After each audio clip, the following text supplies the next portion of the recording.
Hello, and welcome to the latest episode of KRAD COVID Readings. I am your humble reader, Keith R.A. DeCandido, trying to entertain you during our worldwide coronavirus nightmare by reading you nifty works of short fiction.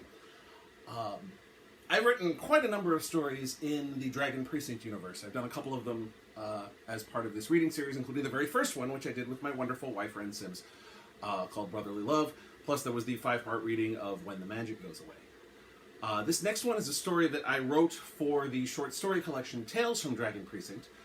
Tales was originally published in 2013 and included all these short stories I had written in the universe to date, which was 6 at that point. Plus, I wrote 4 new ones specifically for the collection. One of the 4 that I wrote is the one I'm about to do now. One of the things I wanted to do was focus on some of the secondary characters. The 2 main characters are Torin Van Wieveld and Danthros Tressilian. But there are 4 other detectives in the squad room. So I did one story called Blood of the Water, which focused on Hawk and Drew. And then there's this one I'm about to read called Catch and Release, which focuses a bit more on Iaian and Grovis. So without further ado, here is Catch and Release, a Dragon Precinct story by Keith R.A. DeCandido. There was always the hope, each day, that Lieutenant Iaian entered the squad room, that his partner, Lieutenant Amalar Grovis, would not be there. Most days, it was a forlorn hope. Grovis's desk abutted Ian's in the easternmost wing of the Lord and Lady's castle. They shared a view of the forest of Nimvale through the north wall window. Iaian could only appreciate the loveliness of that vista when Grovis took a personal or sick day. His partner was an imbecilic, overprivileged religious zealot, whose place in the Cliff's End Castle Guard was secured because his father wanted to make a man of him. His father was Harcourt Grovis, owner of the largest bank in the city-state, and he tended to get what he wanted. Iaian was only 2 years from retirement. Once he was with the Castle Guard for 2.5 decades, his full pension would vest. If he left any sooner, he only got the 10-year pension, which was a quarter of the amount. So Iaian really wasn't in any kind of position to complain when Captain Osric saddled him with this idiot son of a banker. "You're the most experienced detective in the squad," Osric had said then. "Who better to teach him the job?" Iaian knew better than to threaten to quit. Osric had called his bluff 10 years earlier during his mercifully brief partnership with Danthros Tressilian, and again when the captain had paired Iaian up with Forbin after Linder died. Then Forbin was forced to quit after his leg was shattered by that troll, and Grovis had been fobbed upon him. Osric knew damn well that Ian's comfortable retirement was too important to jeopardize. He'd endure whatever he needed to, including partnering with the biggest idiot he'd ever known. And Iaian had met quite the procession of idiots in his life. Sure enough, this morning Grovis was sitting there at his desk, signing some scrolls. Probably the last bits of paperwork from the Abella case, and looking even more like a fish than usual. Ignoring his partner, Iaian headed to the pantry, where Sergeant Jonas and 3 of the other 4 detectives were partaking of Jonas's wife's pastries. Iaian hadn't liked any of the 4 sergeants who had paraded through the eastern wing since Sergeant Newcastle retired, but Jonas was the least egregious due to his wife's excellent pastries. "Morning, Iaian," Hawk said. His partner, Drew, just nodded as his mouth was full of fried dough. Naturally, Danthros said nothing. Iaian had had little use for the half-elf woman when she first got promoted to lieutenant, and nothing in the intervening decade had changed his mind. The feeling had proven to be very mutual. Danthros' partner, Torin Van Wieveld, was not present, but he was rarely on time. This suited Iaian, as it meant more pastries for the rest of them. Plus, it also meant he was never the last one in anymore. "By the way," Jonas said after swallowing his mouthful, "the barge is coming in tomorrow, and we got the manifest this morning by courier." Iaian blinked his rheumy eyes. "For Wyatt's sake, is it the end of the month already?"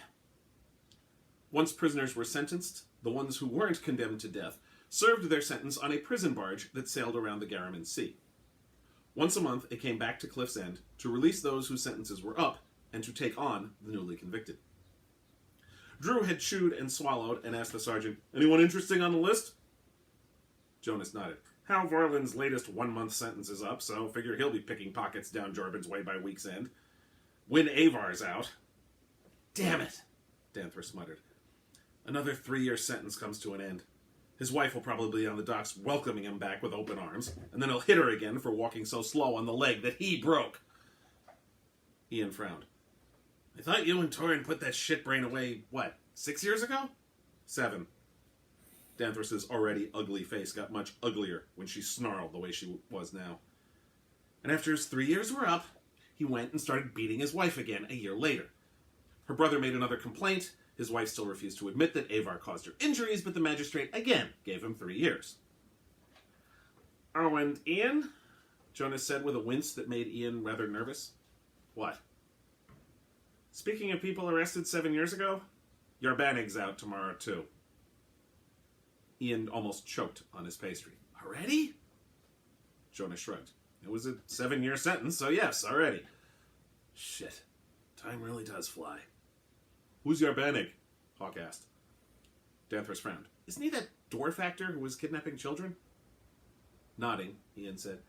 Yeah, it took me and Linder a month to track him down. He kept switching theater troupes. You only got 7 years for kidnapping kids? Drew asked incredulously. Ian shrugged. Talk to the magistrate. The kids wouldn't say anything. He insisted he was innocent. Benin's peelback wasn't conclusive thanks to the glamours that all those theatrical shitbrains use, so I only got 7 years. This, Danthris added, is the same magistrate who thinks a man breaking his wife's bones on a regular basis should only be on the barge for 3 years. You'd think the second time he'd lengthen the sentence. Same problem in both cases, really, Ian sighed. The victims wouldn't testify. Shit. He shook his head. What's wrong? Hawk asked. Ever since he went onto the barge, he's been mailing letters to the Lord and Lady, to Sir Romit, to Captain Osric, to me, hell, even to the King and Queen, saying he's innocent. And the letters to me all say that he's going to kill me when he gets out.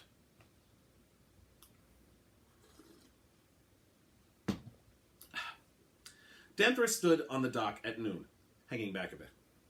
As always, on the first day of the month, there was a huge collection of civilians gathered, waiting for the rowboat from the prison barge. The barge itself never docked. Indeed, it never got close enough to even be seen from the docks. Interspersed throughout that crowd were several guards from Mermaid Precinct, making sure that none of the newly released prisoners caused a fuss. On that same boat were members of the prison staff who got a day of liberty. As a general rule, Danthris avoided this part of the monthly ritual. She would often go on the second day, when the new prisoners embarked for the barge, as she wanted to make sure that all the shitbrains she put away were actually going.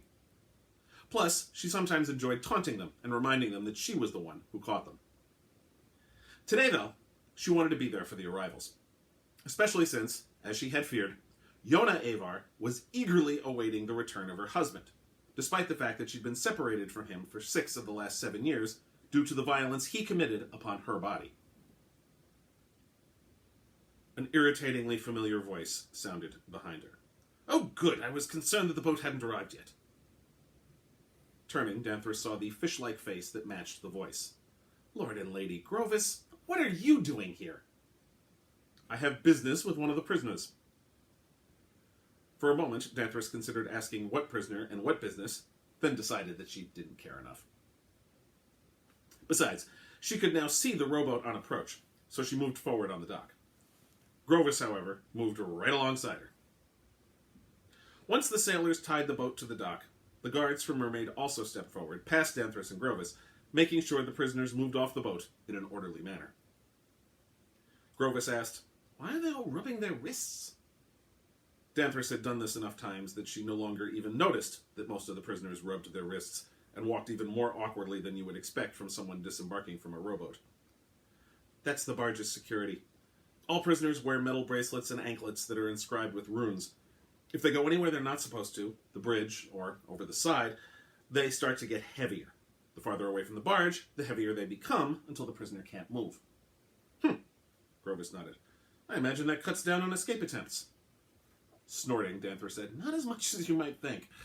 There are a lot of drowned prisoners at the bottom of the Garraman, shitbrains who thought they were strong enough. An unusually tall dwarf clambered off the boat, and Grovis said, Excuse me, Danthris. He walked right up to the dwarf and put a hand on his chest. You're your Bannig, correct? What's it to you if I am, Cloak? I ain't gotta talk to you no more. I served my time on the big boat. I want to go home. The castle guard may speak to anyone within Cliff's End's borders at any time for any reason, and I, as a member of the guard, wish to speak to you now. Fine, I'll listen to whatever stupid shit you gotta say, then I'll go home. Grovis pulled Yarbanig aside, but said nothing to him at first, waiting for others to get off the boat. One of them was Wyn Avar. The diminutive human looked rather sickly. He didn't do well on the sea, and had begged the magistrate for sentencing anywhere other than the barge. Danthris had taken great pleasure in the magistrate's refusal to grant that request. It almost made up for the short sentence. Almost. Stepping between Yona and Wyn, she said, "This is going to be your only warning, Avar." Yona put a hand on Danthris's cloak. "Please, Lieutenant, don't." Ignoring both the hand and the words of the wife, she fixed her glare on the husband. "If you so much lay a hand on Yona, I will come for you. And there won't be any arrests or interrogations or appearances before the magistrate. I have a sword, and I'm authorized to use it if provoked. So do yourself a favor, Avar, and do not provoke me." With that, she stepped away, allowing husband and wife to go home together. Again. By this time, the prisoners had cleared out, as had the civilians who were meeting them.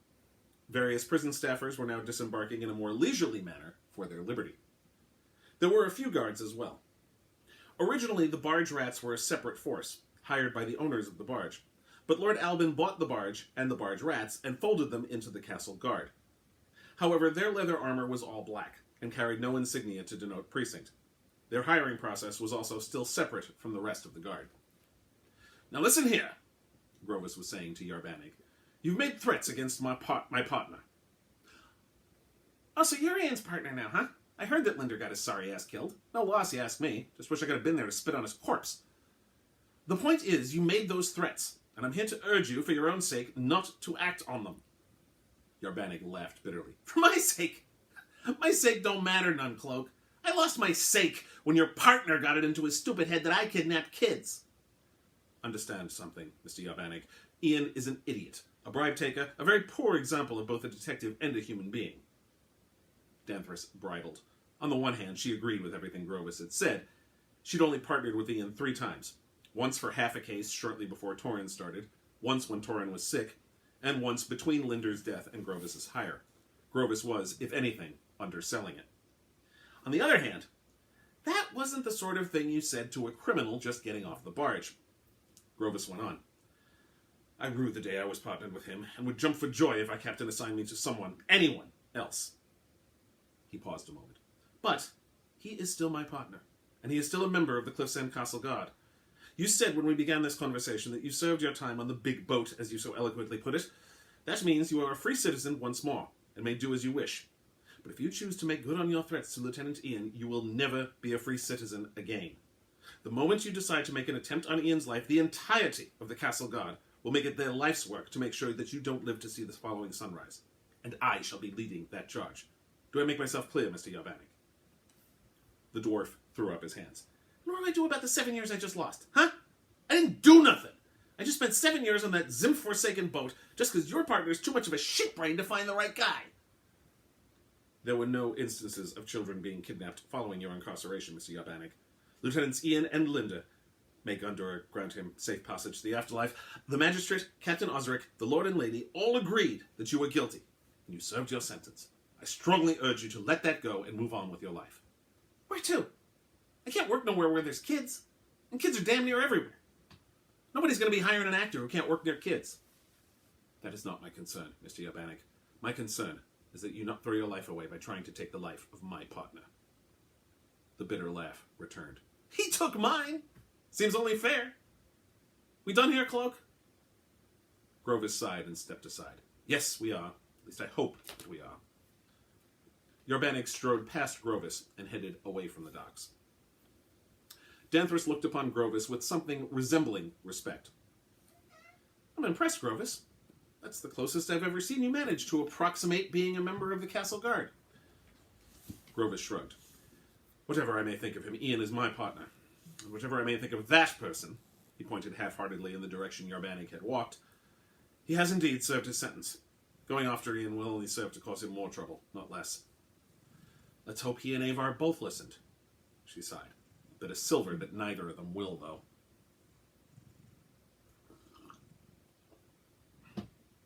As per usual, Ian climbed out of the daybed he and his wife kept in their spare room.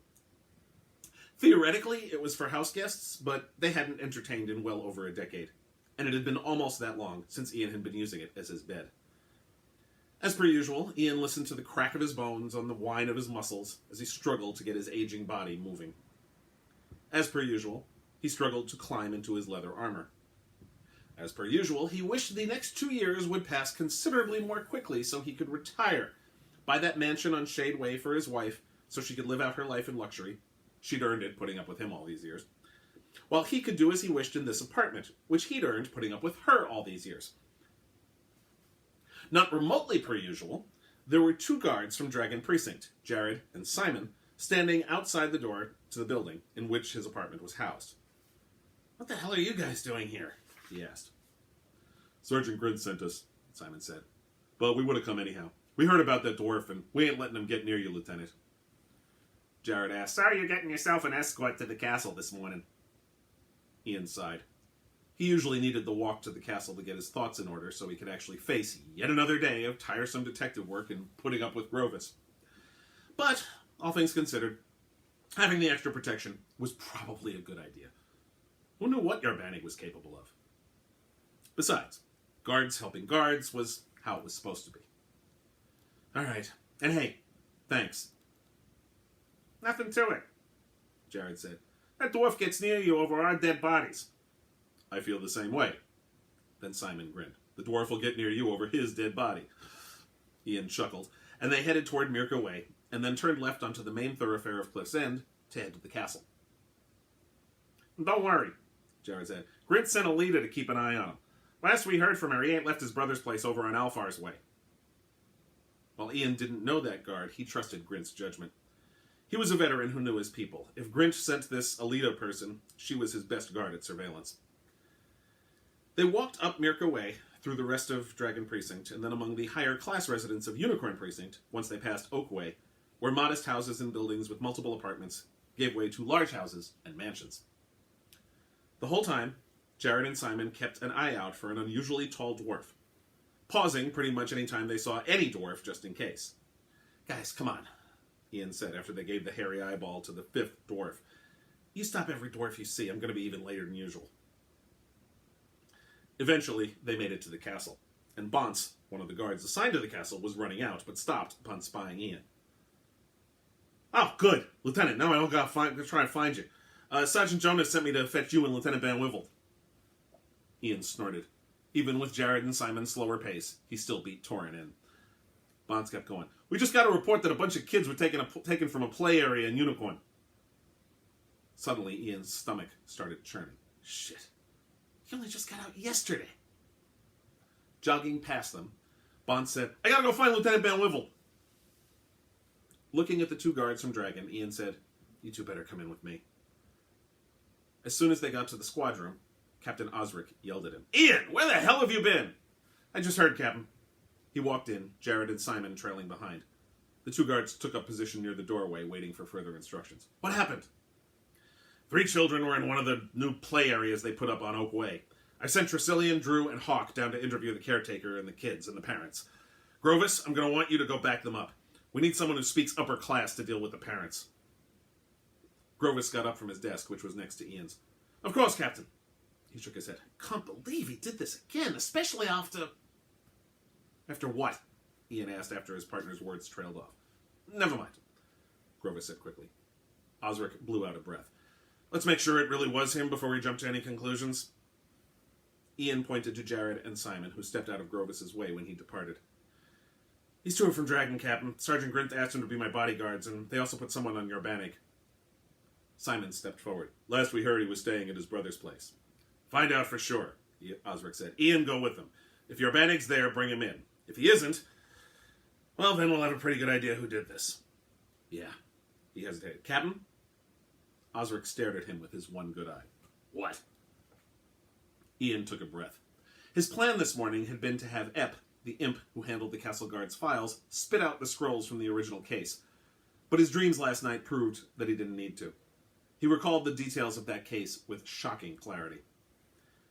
Last time, the kids always showed up exactly a day later, due north of where they were taken.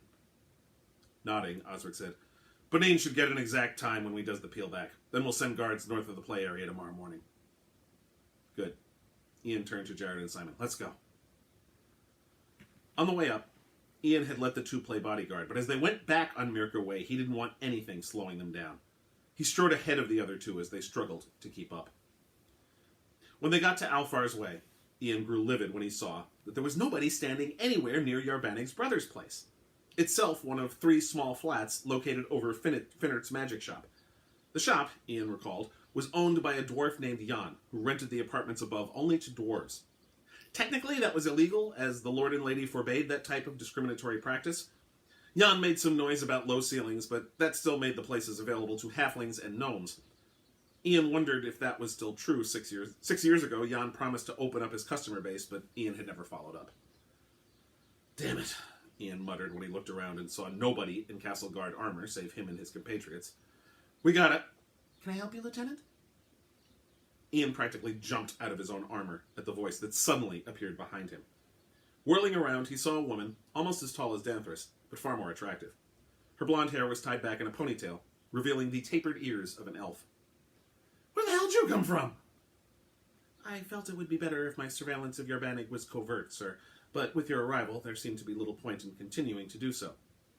Has he left the place? Alita shook her head. He hasn't left since I arrived here, and I did see movement up there. Yeah, but that could be the brother. Again, Alita shook her head.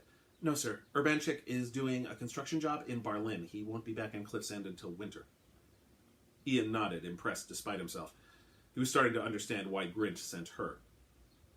Let's go, he said, striding toward the front door. Within moments, they were at Urbanchik's second-floor flat. Trying the latch, Ian saw that it was locked. Turning to Simon, the larger of the two guards, he said, Bust it down.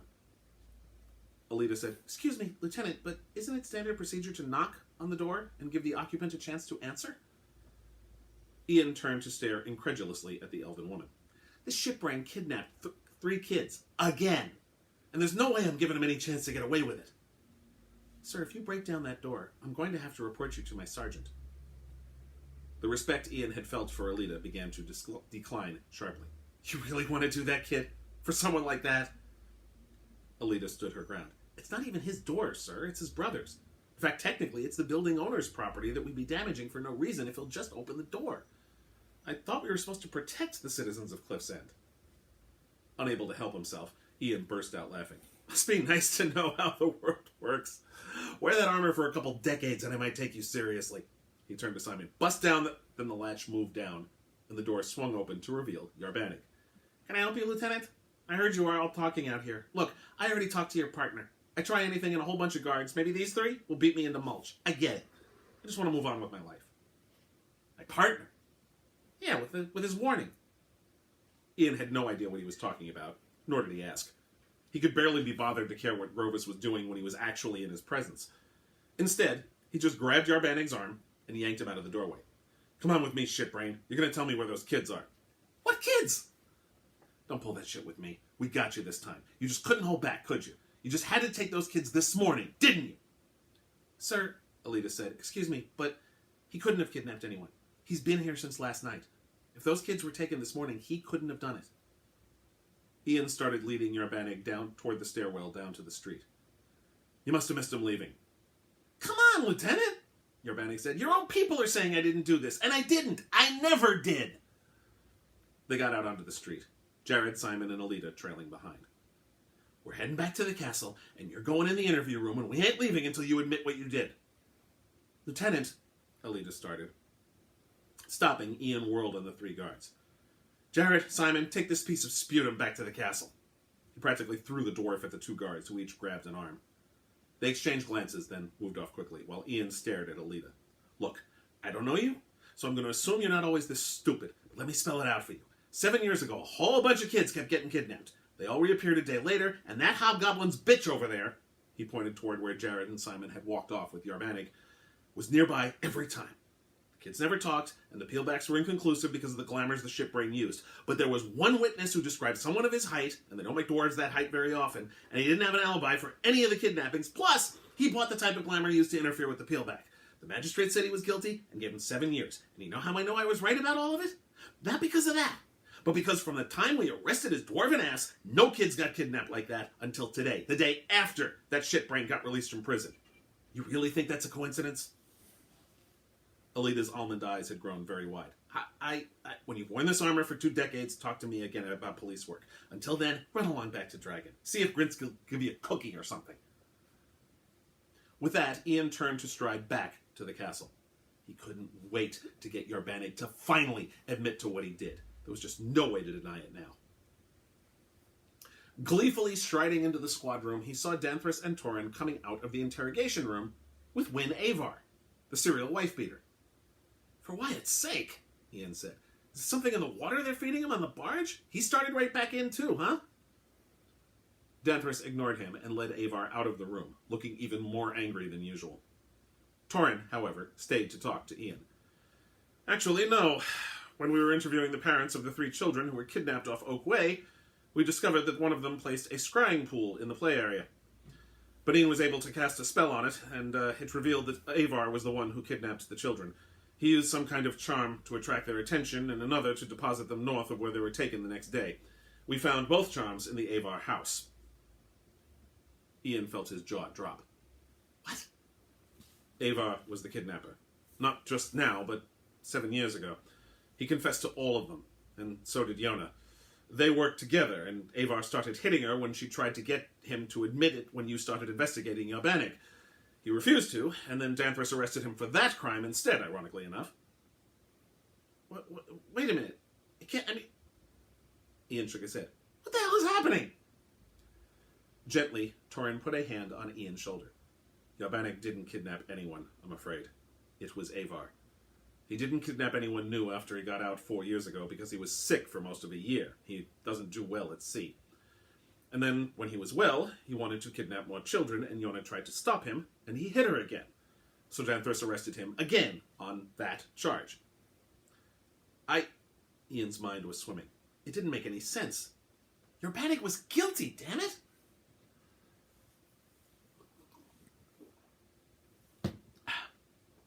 Hours later, Ian was sitting at his desk. Scrolls were piled on his desk. All the reports from the Yarbanig case 7 years earlier. Epp had disgorged them shortly after Avar's arrest, and Ian very reluctantly letting Yarbanig go. Grovis came over to stand near Ian. What are you doing? He looked up at his partner's fish-like face. Look, I really don't want to talk right now, okay? You want to gloat about Yarbanig? Do me a favor. Do it tomorrow. Today I just can't handle it, all right? In fact, I had no intention of gloating, Grovis said. I was asking after your welfare. I was under the impression that that was the sort of thing partners did for each other. Ian snorted. Yeah, that and try to intimidate convicts. Did you really go talk to Yarbanig when he got off the barge? Yes. I thought it would be foolhardy for him to attempt to cause you harm and only make a poor situation worse. So I advised him to pursue the course of action he threatened in his letters, not to pursue the course of action he threatened in his letters over the past 7 years. Yeah, well, he'd have been right to. Ian shook his head and tossed the scroll he was reading onto the pile on his desk. I've been over this 10 times for the past 3 hours, trying to figure out what I did wrong. Why are you assuming you did anything wrong? At that, Ian stared at his partner. Of course I did something wrong. For Wyatt's sake, Grovis, I put a man on the barge who didn't belong there. The evidence pointed to him, but it was wrong. I gotta ask myself, what the hell else I screwed up? He shook his head. I'm not sure I can make it the 2 years to my pension now. Every time I take on a case, I'm going to be second-guessing. Shit, I can't even figure out what I messed up 7 years ago. And, again, I ask, why are you assuming you did anything wrong? Grovis sat down at his desk. When I was a boy, my brother and cousins and I all used to perform in the archery competitions. One time, at the Eamon Memorial Games, my brother Brannick shot brilliantly. His best score ever, a 50. You see, the score is based... I know how archery works. Get to it, Ian said impatiently. Not that he had anything to go back to. If Grovis stopped talking, he'd just read those stupid scrolls somewhere. Grovis continued. Nobody had ever scored 50 in the Eamon Games before. My brother was thrilled, and we had already started congratulating him on winning the tournament. He sighed. Unfortunately, there were 2 more competitors, and they each scored a 60. Brannick wound up coming in third after shooting better than he ever had in his life. Shooting better than anyone had in the history of the tournament. Until a few minutes later. So afterward, our victory celebration instead became almost funereal. We all gathered in my father's sitting room, drinking wine and generally sulking. And then my father stood up and said that Brannick may have lost the archery tournament, but he learned a valuable lesson that day. It is possible to do everything right and still lose. Ian just stared at Grovis. That's supposed to make me feel better? Shrugging, Grovis stood up. Perhaps not. It certainly didn't work on Brannick, as he never picked up a bow again. He could have been a champion. Grovis shrugged. You've taught me a great deal about being a detective, Ian. I was simply hoping to return the favor. Good night. He left the squad room, leaving Ian alone. Oh, no, not quite. Osric came in from his office. What are you still doing here, Ian? Ian sighed. The captain was the last person he wanted to talk to. Just getting ready to leave, Captain. Good. You're up first tomorrow. Because the only way you're going to put that case behind you is to take on a new one. Hauling himself up from his chair and trying to ignore his knees' cracking reminder that he was getting older, Ian wandered to the pegboard to retrieve his cloak. Whatever. I'm going to go home. It's an imperfect system, Ian. You know that better than anyone. We don't always get the right person, and people still get away with things all the time. We try to make everyone's life a little better, but sometimes that means making someone else's life worse. Pulling the cloak off the peg, Ian said, "This was someone else who didn't deserve it. Your Brannick was on the barge for 7 years, and he shouldn't have been." Remember that guard who was killed in a bar brawl right after I signed on as captain? Frowning, Ian tried to recall the event. It was more than 10 years ago. Then it came to him. You mean Sansa? You and Linder found one of the people involved, but he wasn't the one who delivered the fatal blow to Sansa. That was someone else. But he resisted being arrested, and you, Linder, and 3 guards beat him until he died. Afterward, I said he didn't deserve that. You remember what you said? Ian shook his head. Yeah, I remember. What does deserve have to do with anything? That day, I swore I'd find a way to get you off the guard. But I could never manage it. You were never as good a detective as you thought you were, Ian, but you were also never as bad as I thought you were, either.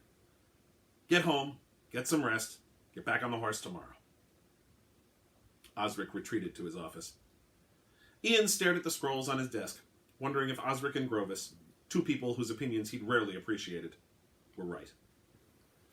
He wandered down Mirka Way, but instead of going home, he wound up at the Old Ball and Chain, the bar where members of the castle guard tended to congregate after their shifts ended.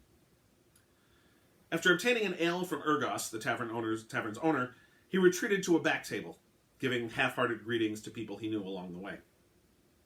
By the time he was done with his flagon, and was no closer to being sure of himself than he had been before, a woman walked up to him.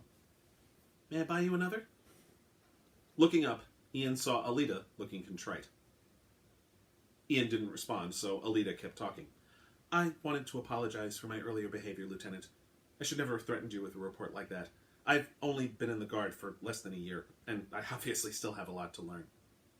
You don't ever stop having a lot to learn, Ian said with a sigh.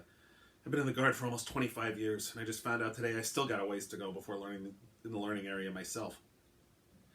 Nonetheless, sir, I'd like to buy you a drink to make up for it. Ian stood up. Nah, thanks. I think I'm just going to go home. But listen, your Brannick wasn't the guy. It was someone else. I was wrong 7 years ago, and you were right this morning. So, nice job. And nice job staying out of sight like that. How'd you do that, anyhow? She smiled. I'd be happy to tell you, over a drink. Staring at her suspiciously, Ian asked, You flirting with me, Alida? No! She said a little too emphatically. Please, sir, don't take this the wrong way, but humans smell weird. I mean, it's fine to be around you, but in bed? Ugh, never. She shuddered. But, well, I'm hoping to have a long career in the Guard, and I think I could benefit from your experience. She grinned and pulled down the collar of her armor, exposing the tattoo on her neck. And I can tell you some of the secrets I picked up when I was part of the Shren Lyseth. Ian's eyes widened. The Shren Lyseth were the special forces of the Elven nation for centuries, until the Elf Queen outlawed them. Ian had never understood that, as it just cost the Elf Queen some of her best soldiers, especially since a lot of them didn't just join the regular Elven army, but scattered all across Flingaria as mercenaries and such. Each member of the Shren Lyseth had a neck tattoo with the Ratelvish word for their organization. At least, Ian assumed that's what the Ratelvish word was. For all he knew, it said, "You will die now," which was probably an accurate piece of information for those that saw the tattoo. Sitting back down, Ian said, "Fine, go get us a couple flagons, we'll have a nice chat." Alita smiled. "Good." Ian folded his hands on the table and nodded. Maybe Grovis and Osric were right. And maybe Ian himself was too. When you screwed up, you didn't wallow in it. You moved on to the next thing. Grovis's brother wasn't bright enough to do that, and the last thing Ian wanted to be was like a member of that stupid family. He and Alita sat and talked shop for the rest of the night. That story can be found in Tales from Dragon Precinct, which is available from the fine folks at eSpec Books. If you get the ebook currently, there is a sale, a COVID-19 sale, so all of eSpec's ebooks are only 99 cents, so for $1 you can get this along with 9 other stories, including the other 2 I've read in this series, Brotherly Love and When the Magic Goes Away. Please check me out online at DeCandido.net. Check out my blog at DeCandido.wordpress.com. And please try to support me on Patreon at patreon.com/KRAD. There's been a whole flurry of new material, new movie reviews, new TV reviews, new vignettes, cat pictures, excerpts from my work in progress, all that good stuff. So please check it out. Thank you, and please stay safe.